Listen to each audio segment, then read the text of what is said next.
तो बच्चों 10वां क्वेश्चन ये कब आया, यूपी बोर्ड 2020 में। क्वेश्चन क्या है, वैद्युत द्विध्रुव में +20 माइक्रोकूलाम तथा -20 माइक्रोकूलाम के आवेश 1 सेंटीमीटर दूर स्थित है। द्विध्रुव से 1 मीटर दूर अक्षीय बिंदु पर तीव्रता का मान ज्ञात करो।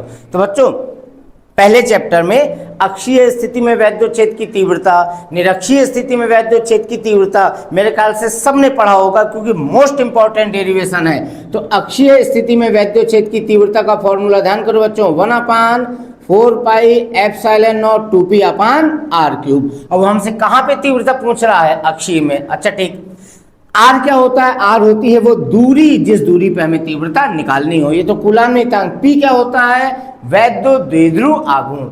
चलो बच्चों जरा इस क्वेश्चन को सॉल्व करें। अक्षीय स्थिति में तीव्रता, तो पहले अक्षीय वाला फॉर्मूला लगा दिया अपन लोग ने, 1/4 पाई एप्सिलॉन नॉट 2p/r³। अब चलो सबके मान रखते हैं। 1/4 पाई एप्सिलॉन नॉट कूलाम नियतांक रख देंगे मान p। बच्चों वैद्युत द्विध्रुव आघूर्ण P का फॉर्मूला क्या होता है, मॉड Q गुणे 2L, यानी डायपोल के किसी भी एक आवेश का परिमाण ले लो और आवेशों के बीच की दूरी ले लो। ये क्या है, कूलाम नियतांक, 9 × 10⁹। फिर 2 P का मतलब द्विध्रुव आघूर्ण, तो द्विध्रुव आघूर्ण कितना है, मॉड Q गुणे 2L, ठीक, अपान R का मतलब दूरी, जिस दूरी पर हमें तीव्रता निकालनी है। तो बताओ बच्चों द्विध्रुव से 1 मीटर दूरी पर है निकालनी तीव्रता, तो R का मान 1 कहलाएगा। ये लगा है इस r³/3।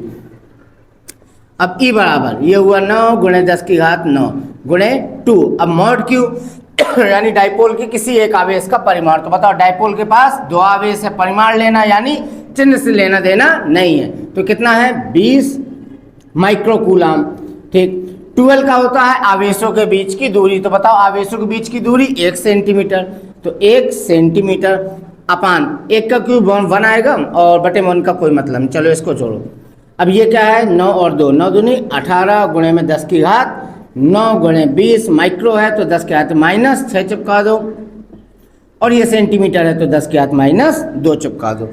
अब इनका संख्या गुणा कर लेते हैं, 18 और यहाँ 0 आएगा, 18 दूनी 36 हो जाएगा, ठीक। 10⁻9 में 6 गए तो हो गया 10⁻3 और बगल में लिखा है 10⁻-2, 3 में 2 गए, कितना बचा 1। 1 का मतलब 1 0 और ऐड कर दे, अरे 3 में 2 गए तो 10⁻, कितना हो गया 1, 10⁻1 मतलब 1 0 यहाँ पे सीधे ऐड कर दिया। तो कुल मिला के ये भी तो लिख सकते हो आप, नो कुछ मिस्टेक, देखो 360 था ये, 3 में 2 गए 1 0 और बढ़ा, तो फाइनली आ गया 3600 न्यूटन प्रति कूलाम। कहाँ पर तीव्रता, अक्षीय स्थिति में तीव्रता, जिस हिसाब से वैल्यू इन्होंने बोली थी, ठीक है बच्चों, ये नोट कर लीजिए। ये भी क्वेश्चन जो है आसान था बच्चों, फॉर्मूला बेस्ड था, ठीक है, कर लो भैया इसको भी।